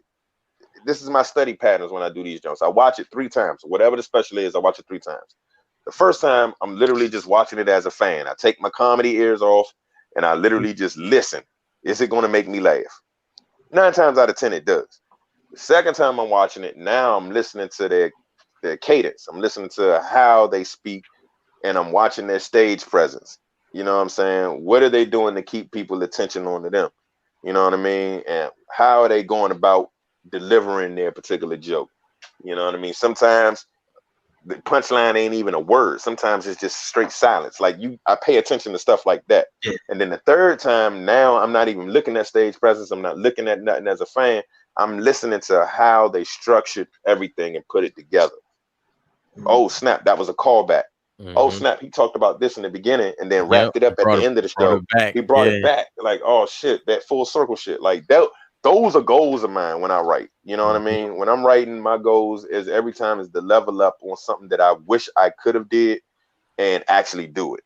You know what I'm saying? Like, damn, Richard Pryor did it like this. Or man, like, you know, when you watching Richard, man, his jokes was his jokes, but a lot of it was animated. A lot of it was just body. You know what I'm saying? A lot of it was, man, like he got one joke. I'm not even going to attempt to try to tell it verbatim, but he was talking about him and his mans was going hunting in the woods, and they ran into their deer, and he was talking about how scary deers are. And what sold that joke was not one word, Slim. It was how he pretended he was the deer being scared. And he kept trying to drink the water and just look up. Slim, he looked like a goddamn deer when he did it, bro. And that shit had me crying. I was crying. I was like, dog, let me figure that out. So now my act outs, man, now I'm practicing in front of a mirror. Does it look like how I wanted to look in my head? You know what I mean? And all of this other type of stuff. That's how I approach it. And then I take whatever I learned out of these jumps and I add it and sprinkle it into whatever I'm doing. And hopefully it works. And I could tell it has, because, you know, the respect that I get from my peers just here and the ones that I've met abroad in Atlanta and New York and Florida and Cali and all over of personal comics that I do know. You know, I don't. All of these guys are you know, everybody ain't your friend. I'll say that. Let me say that. I know my real ones. I know my real ones. I know who real with me, and I know who's here for whatever reason. Like, I'm not dumb at all. But you know, for my real ones, for the real ones that I really do respect, that I personally find funny, for them to sit there and say like, nah, bro, you that, and you there, and woo woo. That to me is my stamp. That to me is my seal of approval. That's to me is the validation. You know what I'm saying? That lets me know that I'm on the right path. I'm not where I want to be yet, but I'm on the right track. So that's how I approach it, man. That's how I look at everything. And yeah. Yeah, let me ask you a question. Did you watch those versus battles? Hell yeah. I can't wait for this Brandy and Monica jump. Oh man. Brandy and Monica. I can't wait. Brandy and Monica. You know what I'm saying? I can't wait. There's been a lot of memes going out talking about the size of Monica's shoes. Oh. Before you walk out of my life video, the Never Meant to Cause You No Pain jump. Yeah. With them white choir director jumps. Yeah, I know what you're talking about, yeah. Yeah, man. I'm like, nah, shorty, we can't do it. We gotta redo this. We can't. Man, she was like 16, bro. She was like 16. She wore whatever they told him to wear. Nah, I'm talking about as a camera or as a director, like, we gotta pan up a little bit. Them feet going crazy, shorty. It's 1994, bro. They had her in a Hillary Clinton plant suit, sitting on a curb out of front of a nigga house. Like, you understand? With some size 13s out there looking. Size 13s. She know about that video. She regret it. That's the video. It was Never Meant to Cause You No Pain. Yeah, man. I think that's what it was. Never Meant to Cause. Yeah. Before you walk out my life. Yeah. And them shoes was leading the way. Yeah. That's a different song. Them shoes was leading the way. Them shoes led the way up out of there, man. That was funny. Oh. Yeah. Yes. Before you walk out of my life. Yes. Yeah. You see them? They on there. Hold on. I won't have to bring it up for the audience. That shit is. Hey yo, she was just trying to, you know, do her thing as a young black woman in this industry. Them shits are like the bake sale 12s, nigga. Like, you see them bitches only at bake sales and motherfucking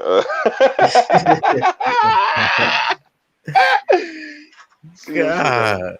Yes, sir. Swisher House, nigga. I'm trying to tell you some real shit. Swisher House. Damn, bro. While all the pictures they showing is miniature, they ain't trying to show me how big her shit is. Oh man, I done seen the joint where they was in a public bathroom and all you see is the feet at the bottom of the stall jump. Hey, Slim, I was crying. Oh, I was crying. Cause then that song popped in, Never Meant to Cause You No Pain. Like, damn, is she constipated in there?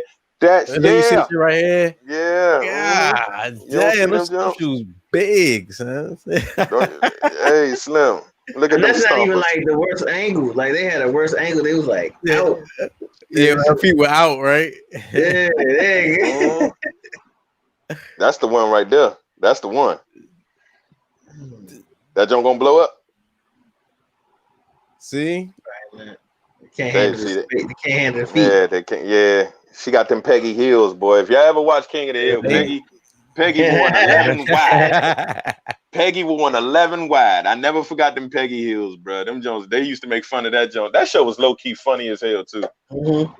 King of the Hill was hilarious. I know I just jumped ship on that, my bad, but she got them size Peggies, boy. Them 11 wides. Man, but she keep a pistol in her purse, so I ain't saying nothing to Monica. Man. Yeah, Monica, yo, Monica will shoot you. Monica will shoot you in the face. She did. Like, not about to do that. Didn't a friend of hers kill himself? You know what I'm saying? And she was trying to stop it, or at least gain entry into the vehicle when he shot himself, and she pulled her gun out and shot the window open and shit. Y'all never heard the story about Monica? No, I've never heard that one. A friend of hers shot himself. Very personal. I don't even want to talk about it. Like, that's right there. Woo! That just, I don't know. Yeah, but what happened though? I want to hear now. I'm curious now. A friend of hers shot. A friend of hers committed suicide. You know what I'm saying? like, you know, he shot himself in a car, you know, locked himself in the car and, you know, did this. And the story is either she was trying to stop him from doing it, or she came and saw it after it happened already. You know what I'm saying? And she shot the window out. Yes. Get him. Yes. Oh man, that's fucked up. That's I ain't never heard that. That's different. I heard her and Brandy really got into a fight. I was about to say, I heard her and Brandy really didn't like each other after Boys Mind Jump. Yeah, like, they are real beef. Yeah, that was like, yeah, they got real, like, that's why I was like, they doing this? When they first came up with the idea of Brandy and Monica in the versus battle, this was a couple months ago. I think Monica was like, she didn't want to revisit this. It was, you know, there was a lot of pain, you know, my feelings. Yeah, I think they talked that shit out though, man. I think this is why they did it. Say again. Now, whatever. No, it was back then when that song was still hot. Whatever award show they performed it on, they got into it backstage, and you know, Monica really from round the way. Like she don't be playing that. For real. Nah, she for real. Yeah, they said Monica really popped her, and then they kind of separated. But this was before they went on stage, so they was like whatever little weird energy you could feel on the stage, like they wasn't acting, like it really wasn't. But you know, my Brandy be running niggas over though. Come on, yeah. I knew that was coming. I was waiting on it. I knew it. So they both a little gangster. My man just sideswiped us with a dirty joke. Did you hear that? They both gangster. They both gangster. You see what I did there? I said sideswipe. The women are the most gangster people in the industry. You know what I'm saying? Yeah, I believe it. Remy, you know, she went to jail for actually shooting the motherfucker. True. Right? Where all these men be talking about it, she did it. You know what I'm saying? Lil Kim went to prison. She went to prison for Shane snitch. Right. All the niggas was like, nah, that was she snitched. She ain't say nothing. She went to prison, even though that shit was on camera. It was like, Lil C's ain't recovered from that yet. Right, even though him and Kim cool now, Lil C's reputation ain't recovered yet. Put your light that's up. Crazy. Then Foxy Brown. That was a great album too. Star Trek. Who? It was Foxy. Foxy Brown got locked up. I think so. She put her hands on somebody. Hey yo, shout out to Foxy Brown. Probably whoever had her hearing aid, because I know she's deaf in one ear, ain't she? Man, she would never be able to hear the police commands, like. You know what I'm saying? But hey, ladies and gentlemen, the rest of this podcast will be filled with shifty and just unput together jokes that we are not proud of, but we're not ashamed to let them out. So just be prepared for that. You're going to hear some jokes that is just very classless, very classless. No, it's the truth. I'm all for it. I'm all for it. Yeah.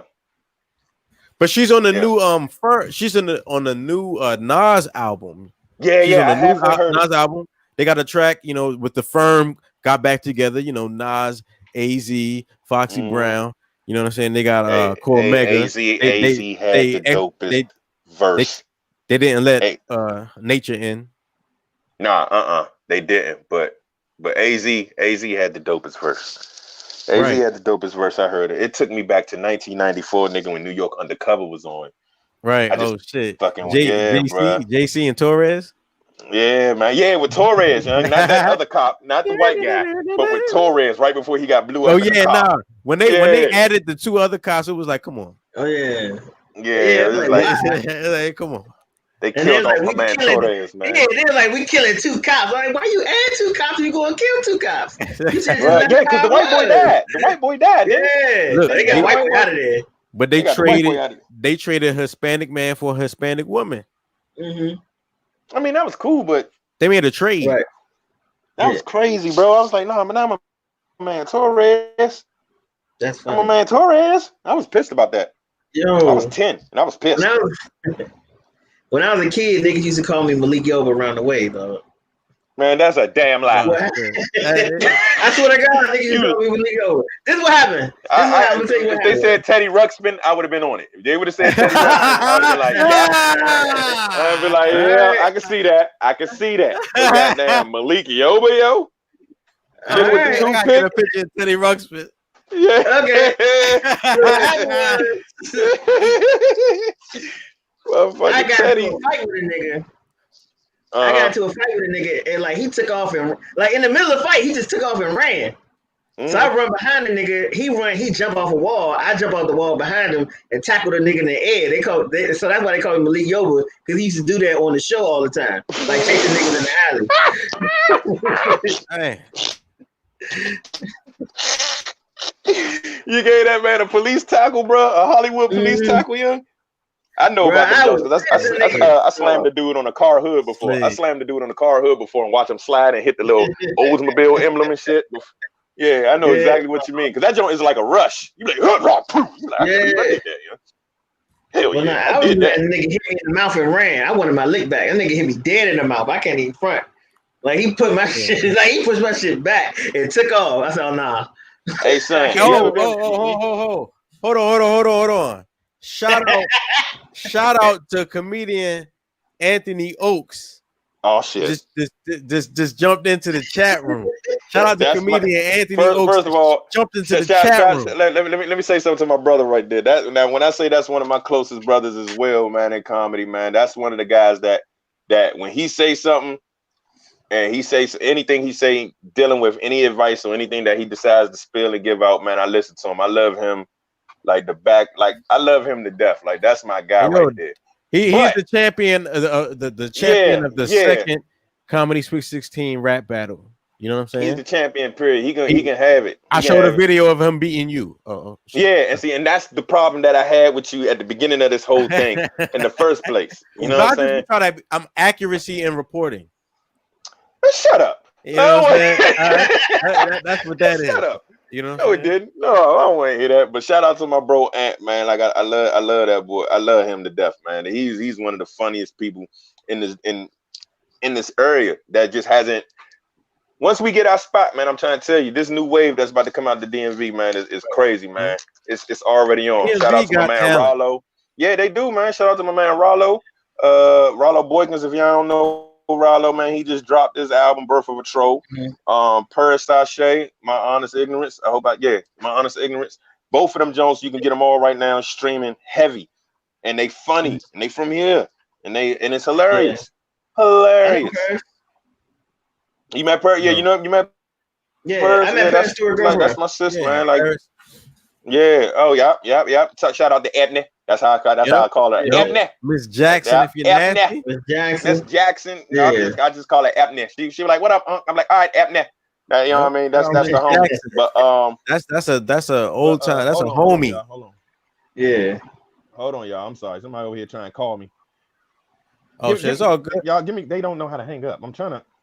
Oh my god. Nah, you good, bro. Give me 1 second. All right, damn. There we go. Sorry, y'all. Nigga, I'm over here looking like, wait a minute, I'm just right here. Right. Here we go. Hey, yo, listen, yo, we was talking about Malik Yoba and New York Undercover TV and all that. You know what I mean? I wanted y'all opinion on this new 50 Cent and T.I. TV project that's going on. What they gonna do? They got a new show called 24/7. You know what I'm saying? It's being written by Dallas Jackson. You know what I'm saying? Who the hell is Dallas Jackson? Yeah, I was like, who's it? Yeah. You know what I'm saying? I don't know. I mean, I'm reading the article. Oh, you know how he said it though? Y'all gotta give it up for Dallas Jackson. That ain't Dallas Jackson. Like, we know who Dallas Jackson is. Bro. Yo, based on a book by Derek Parker and Matt Deal. You know what I'm saying? The book centers on Parker, who will be played by T.I. T.I. is going to be the main character in this production, right? So the main emphasis I'm focused on is these two black men about to create history together. You know what I'm saying? Right. A whole new TV project. 50 Cent it has become a mogul on the TV side of the game. Right. You know what I'm saying? Hey, bro, y'all just witnessing what. All right, so this has always been my mindset. If real drug dealers, and I'm not talking about, the hand-to-hand mid-level niggas. I'm talking about niggas who really had weight. If those guys really applied the smarts that they learned from the streets and put it into the corporate, this is what you get. You get 50. Right. You get 50 and you get tip. You know what I'm saying? You get these guys utilizing the same strategies, the same cutthroat shit, because it's cutthroat. Depending on how deep in the shit you've been, it's cutthroat as hell. It's very fucked up. You know what I'm saying? But the consequences on the other side is way more favorable than, you know, on this side. Right. So, you know, shout outs to them guys. T.I. is literally my favorite rapper, period. It's your favorite rapper of all time? Like on my mama, Slim. Yes. And you can debate me. I don't care. But no, I can't debate you on who your favorite rapper is. Yeah, right. My favorite. like he's 1A, and then Nipsey is like 1B.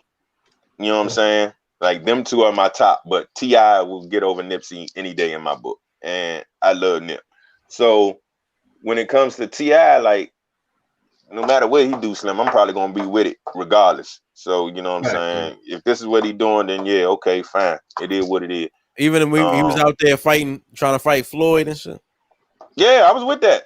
You was with it. Because he had Floyd would have not in the boxing match. I'm talking about, man. No, bro. I'm not talking about in a. I'm not saying he was going to win. Floyd would have destroyed this man. No, yes, you're 100% correct. But the heart, yeah, that's the difference, bro. That man didn't care. Like nigga, what they call them?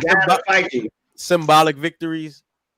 It's not symbolic victory, bro. I'm not about. I don't care. It is. You about to, okay. Come on, Floyd. Floyd wins by not hitting you, bruh. I don't care who you are. That's what that said to me, bro. I don't care who you are. You can be Mike Tyson. All right. I'm gonna punch at you. I'm not gonna say I'm a win. They think I'm gonna shoot Mike. I'm gonna be honest. I'll shoot Mike. I'm gonna shoot Mike. You got to. Yeah, I'm shooting Mike. You got to. But Floyd, I'll fight Floyd. I don't need to fight. I don't need to shoot Floyd. Mike, I'm shooting. Mike getting shot. I'm not even gonna argue with him. He like, hey yo, I want to talk. Pow. Floyd, nothing to talk about. I just want to talk to you. You ain't gonna be you can't stand in front of Floyd. You can't. You shouldn't stand in front of Floyd like that. That's how you would lose, trying to stand in front of Floyd. Oh, you thinking it's gonna be a fair fight? All right, let me share something with you about me. Let me share something with you. No, I'm saying period. Like anybody.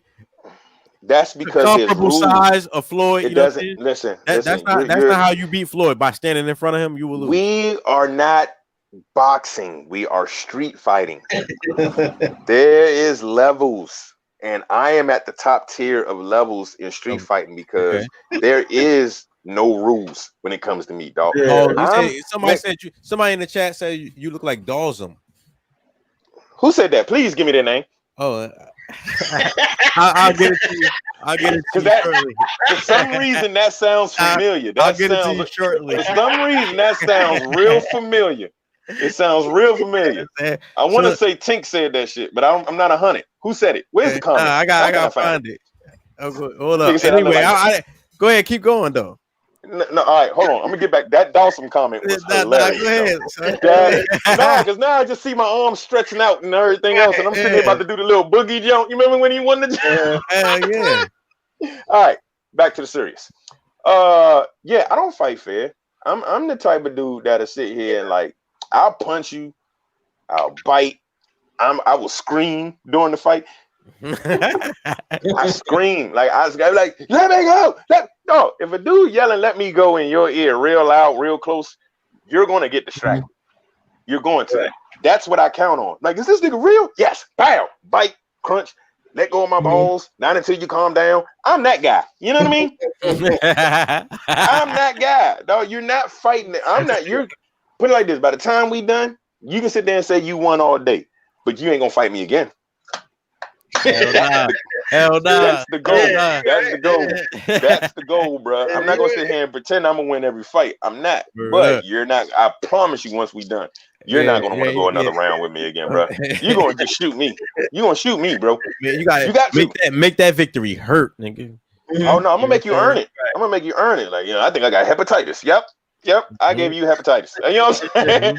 I bit you young and licked the toilet bowl right after. That's exactly what I did, bro. I'm not being fair at all. And this goes for anybody, even the person. This for whoever called me Dawson. I'm letting you know now. Bruh, I'm not fighting fair. Just know. Just come to this joint with weapons. That's all I'm telling you. Because I'm not fighting fair. We going fisticuffs. I'm gonna ball them up and then I'm gonna cry. Hey yo, we non-violent here on Smoke Break Live. We non-violent. Yeah, go ahead, brother Malcolm. Brother Martin. Yeah, see, there we go. There we go. You know what I'm saying? Unless you do some shit, man.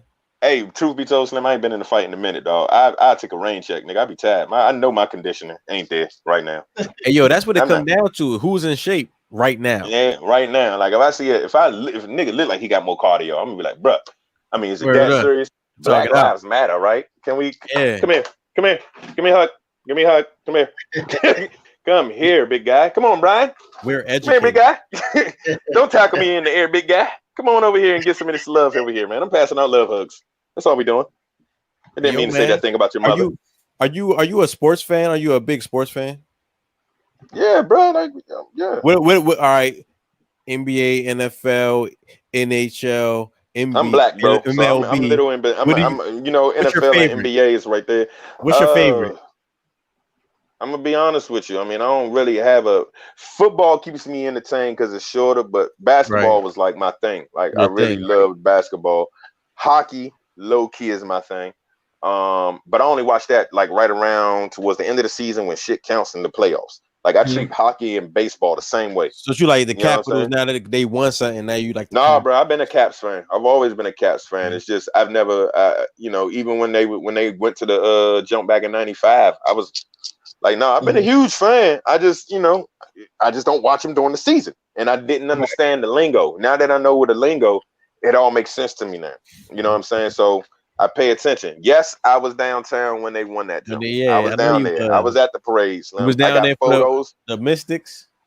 Yeah, I was down there for the Mystics. No, the Mystics didn't get their parade. The Mystics, they never got it because of COVID. Oh, okay. They shut it down. How about for baseball? Oh, I was working.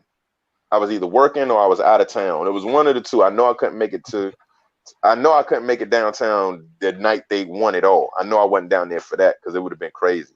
But I think I had a show. It would have been crazier. I don't think they didn't win in DC. No, they didn't. Yeah, if they won in DC, it would have been somebody would die. But with the Caps, I got a scar on my arm, on my elbow right now. With the Caps, man, I climbed on top of the Walgreens and goddamn sat on there with a bunch of other white folks, and I'm sitting here forgetting I was scared of heights, and I was like, "This is not smart." They said that night a lot of pills in the Walgreens came up missing. I believe it. No, that's a lie because nobody rioted. It was just a simple fact that, man, we was just screaming, "We the champions." There was bands on every corner, popping and locking and getting down with the giddy. White people hugging black people hugging white people, and Hispanic people just hugging everybody, and it was beautiful, man. Yeah, Asians beating their feet. You ever seen that? DC, you ever seen it? Yeah. Did you ever see that, bro? Yeah, Asian beat his feet and do it like real well. Yes, it tripped me out. It was an eye-opening experience because his eyes wasn't open. You can't produce generations of mumbo sauce and not know how to beat your feet. You caught that, right, Brian? You caught that.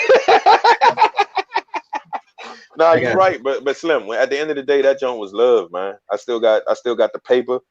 I framed the paper when the Caps won that joint, bro. Like it was history, bro. I was happy to be in the mix of that, man. And I was dope. I was happy about the Mystics too. Even though WNBA don't get the respect it deserve, man. Them ladies be hooping like I don't know what, but hold on. My man City Boy B has brought to my attention some premium talent in the WNBA. You know what I'm saying? In the WNBA. What was her name again? He talking about Tia Cooper that played for the Sparks. Okay.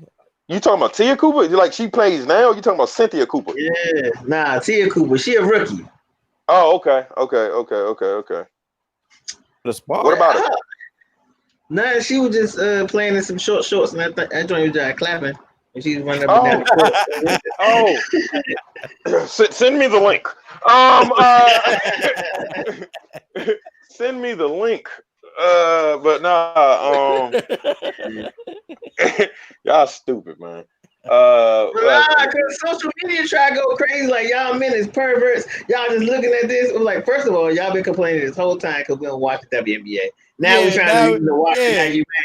and we Hey, expressing Man, what it damn all is. that, Slim. Women watch football just to see them in tights, bro. Yeah, And see if they come can catch a on. print. Hell yeah. See if they can see a print, bro. Like Yeah, I like don't get want the to hear fuck that. out of here. My mother used to be like this. Like when I was little and we watched football, she made me hate watching football with her because she'd just go to the screen and be like, "Hey man," and she'll start pinching the butts of the players while they in the Hey, 3-point yo. stand. I'd be like, "Yo, what the fuck Like, is you doing, man? What is you doing?" So, Hey, damn, it's 11:35, bro. We've been okay, cool. You. Shit, nah. We go rock out. We rock out till 12. That's You know what I y'all. mean? I need to pass my If you bedtime. Nigga. are I you got ready? shit to If do. you ready to go, man, we'll No, let you go. I don't know. We're gonna finish this last little part up, and then I got some other stuff I got to take care of. But Hey, yo, let's handle this, man.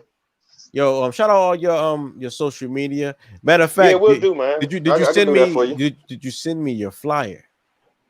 Did I, nigga? I was on the phone with you, bro. Listen, first of all, everybody out here in the world, understand this. I just got off work. I didn't know nothing about this show going on today, so I have nothing Hey, prepared. just you know what I mean, just right There's into nothing the just all you prepared, gotta do bro. is He just send said, me "You got your anything flyer." to do?" I said, "What we gonna talk about?" You told me what we gonna talk about. I said, "Fuck it, let's go." You know what I'm saying? I'm not going. No, it's good, Let's man. go. Let's do it. And And I say appreciate you even thinking about me and bringing me on this jump, bro. So you when the brought the next time proper we do energy. this, I say you brought the yeah, proper man. energy. Man, look, man, this was dope. I love having fun and allowing me to talk, bro, because I just like to talk sometimes, bro. So I allow y'all to just let me handle my BI, but I do got some jokes I need to be writing and some things I need to be curating and whatnot. Right. But yeah, bro. As far as my show, I'm gonna send you the flyer. I thought I did, but I didn't. I'm doing it now. While I'm rapping to you. And as far I as my definitely put it social up there media before the end of the goes, show. okay. And as far as my social media goes, man, on Facebook, it's Dwayne Watts, DWAIN. And I just sent it to you now, B. On Instagram, it's Watts Comedy, WATTSCOMEDY comedy, COM. Yeah. Damn, brain fart. Y'all just witnessed a brain fart. Nigga didn't know how to spell comedy. God damn. But Watts Comedy on IG and on Twitter, Laugh a Lot Watts. Laugh a Lot Watts. But on my Twitter, I really don't be on my Twitter too much, man. Not because I don't like tweeting, but I follow 97% porn stars, so I can't even look at my Twitter. Oh shit! Hey yo, Hold on. You see the flyer? You see the flyer? Yeah, I see the flyer. I see the flyer, G. Yeah, right, man. We're doing 2 shows, man. October 17th. The name of the album is That Nigga Spittin'. It's gonna be my first comedy album, man. I got, like I said, my boy Dirk Skip, he's hosting. King Tink and Anston Hughes will be featured on this show, and we're doing 2 shows, man. October 17th, 7 o'clock, 10 o'clock. Tickets go on sale Friday at midnight. All right. We will be COVID restricted. Everything is gonna be spaced out. Already seen the layout. Y'all gonna be able to have a good time and get some good food. It's a 2-item minimum, so y'all definitely gonna know the food. Period. And it's out Waldorf, man. It's out the Dorf. I'm getting on a plane. We going out there. Look, y'all got a whole month and a half to plan this, bro. It's in October. Y'all got a month to put some gas together. Come on through, man, and just show some love. Pick a time, bro. Pick a time. I promise you. I'm gonna make sure y'all it's worth it. If I come, I'm definitely trying to do the 7 o'clock. I ain't trying to be out. Hey, listen. Hey, bro. Either way, man, just be on time because I'm closing the door at 7, and your money's already taken. So you better figure it out. Figure it out. Hey, figure it out. But I would love for y'all to, man, come through, man, and show some love, man. It'll definitely be a good look. But either way, man, I appreciate y'all for even bringing me on this platform, man. Give me a heads up next time, man, because I want to come back and I want to be on the whole time, man. So I can definitely take the time out to carve out to do it, man. But you guys, man, y'all guys are dope. We also have another show that we would like to, get you involved in, as a men's only show. I'm with it, bro. It's called Nempathy, right? It's called Nempathy. It's like it's no empathy. Like we handle men's issues from a logical perspective, like men do. Like we really don't care about feelings. That's what people say about men. You know what? No, it's not that they don't say that about men. It's not that we don't care about feelings. It's that we make our choices with a logical. There's no heart in our choices. You know what I'm saying? That's all it is. When we think about something, we really strategically try to think it out. Most of us. I'm not gonna say all of us, because some of us be thinking emotional as hell, bro. But Shout out Tory Lanez. Yeah. Yes, very Single- emotional ass they niggas, got but some you know single what I'm saying? mothers. Yeah, but exactly. But yeah, we think logically, whereas though women they think emotionally, and they'll believe that until the logic finds its way in and seeps in, and you know. But that take a minute. And I think I just lost 3 fans. That's cool. Oh shit. I'm fine with that. I am fine with that. But come to the show, man. October 17th, man. That N-word is spitting. All right. And when That it's done, N-word. it will be, And when it's done, it will be released on all platforms, man. So you'll be able to hear it on Spotify, Tidal, Apple Music. And like I said, man, I got goals for this particular project. That's why I'm about to take my time out and really, like, you know, really sink my teeth into this whole situation, because I'm not looking for anything but critical acclaim, bro. Like, I don't care. I'm not just trying to do this, to do it. I'm trying to, you hear me? Right. So, All right. You know, and man. only in the DMV area does that sentence make sense. You say, I'm trying, right? Because I said a whole bunch of nothing. I said a whole bunch of nothing and everything at the same time. I'm trying, like nah, but whole time though, be real talk, like you feel me? All right, that's it. And for those that don't know, if you know, you know. If you don't, you don't. But we literally said a whole thing. Like, everything was completely said, and we had full understanding of what was just said without saying nothing. Right. That's the beauty of this area, man. But look here, boy. Hey, look here, men. Bring me on to that other show, man. We can talk about some real things, man. I'm with whatever, man. I'm y'all family now, and B. Come back on stage one good time for me, bro. I give you 3 minutes, man. I give you 3 minutes. You know what I'm saying? You just let me know when you're ready. All right, man. Yo, all right. Thanks for checking in. Man, no problem. Thanks for inviting me. Y'all take it easy, family. All right. You too, champ. Yeah, man. That was comedian DWAIN Watts. Yo, let me show the flyer one more again, man. Stat nigga spitting. You know, it's $15 a ticket, starring comedian DWAIN Watts. Yo, he's gonna be in Waldorf on Saturday, October 17th. Make sure you check him out, man. I love comedy. SMOKEBREAKLIVE.tv. Our whole premise behind this is comedy, cannabis, and culture. Right? That's what we do. Comedy, cannabis, and culture. Right? So I really try to push comedians. I would like comedians to come on, people that I think are funny, right? You know what I mean? People that I think are funny, I'll give them a space to come on here and showcase themselves. You know what I'm saying? Right. SMOKEBREAKLIVE.tv. Make sure y'all check them out. Saturday, October 17th. All right, City Boy B, Brian be knowing. Could you tell us what Brian be knowing? Woo! All right, so this week, right? All right, so this week, but dang, I keep forgetting you do this now. I don't like that. No, it's not for you, it's for the recording. Think it back up. All right. Damn, my eyes all a little. All right, for real.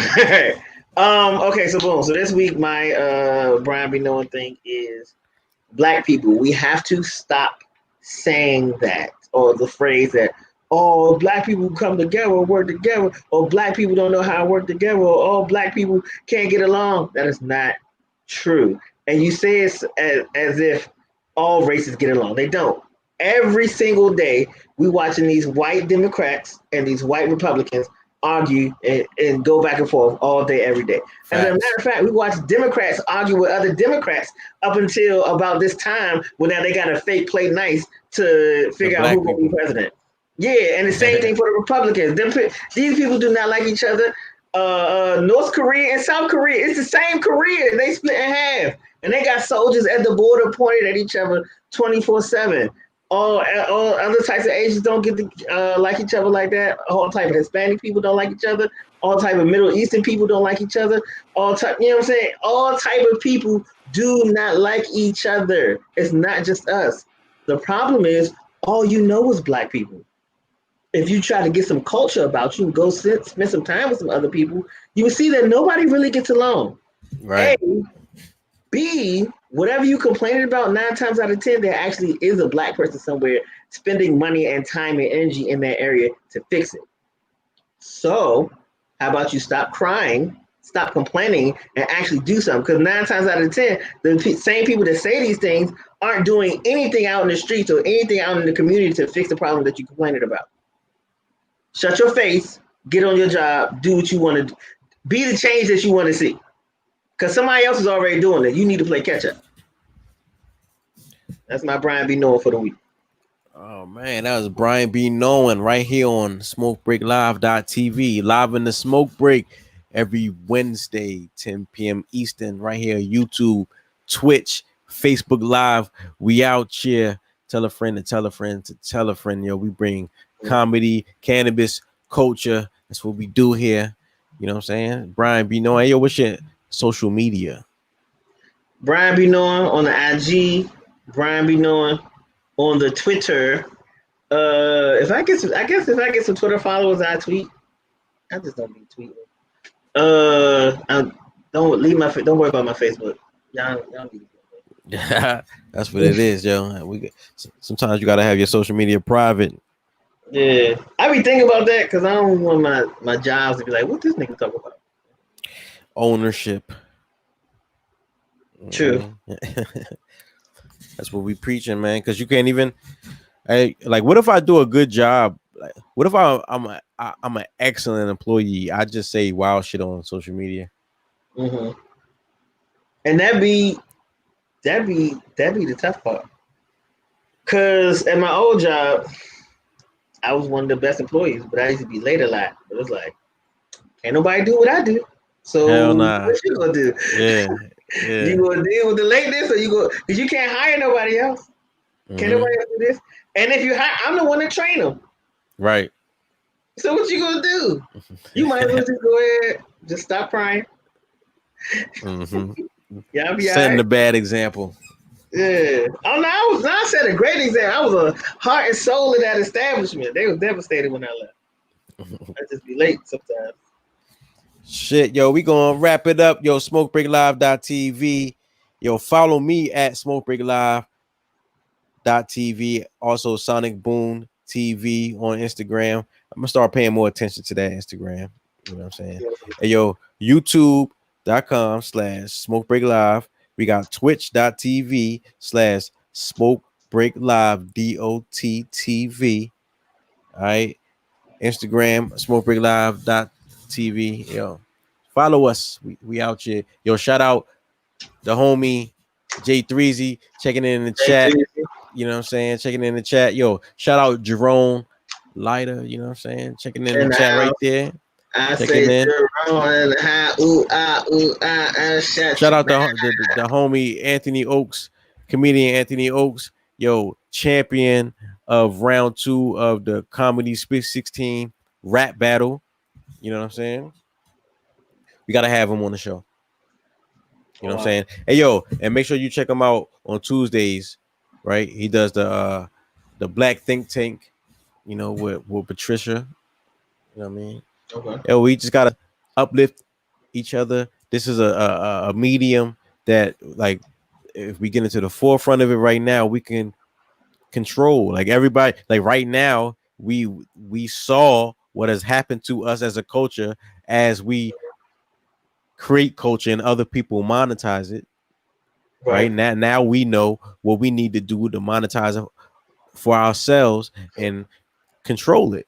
Right. So at this point, it's nobody's fault but ours. Right.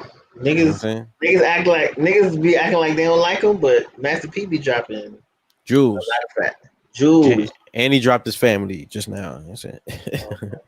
That's a jewel sometimes too. That is. But nah, that was the first thing. That's when watching his interview in the Breakfast Club made me start really think about ownership. When he was like, when he was first about to get signed, I think he said they offered him like, I think it was 40 million. I can't remember how much they offered him. $1 million. $1 million. They offered Jimmy Iovine offered him $1 million. Yeah, and he was like, nigga, if you offer me $1 million, how much am I really worth? And then that's when he decided to do the research. And he said C Murder was mad at him because he ain't take the money. Look at him now. All type of money. That nigga got rice. Then got This nigga got rice. He got got a cup noodles. of noodles. This nigga got his son or his nephew. Somebody got cleaning products. Like that man. That's they somebody. There was a meme saying that Master P is who we thought Jay-Z was. Interesting. That's deep. Word. Yeah. Yo, check us out Sunday, 7 p.m. Eastern. Yo, we got the Empathy Show. You know what I mean? No empathy. Man topics from a man perspective. All right, right here on SMOKEBREAKLIVE.tv. Peace. We out of here.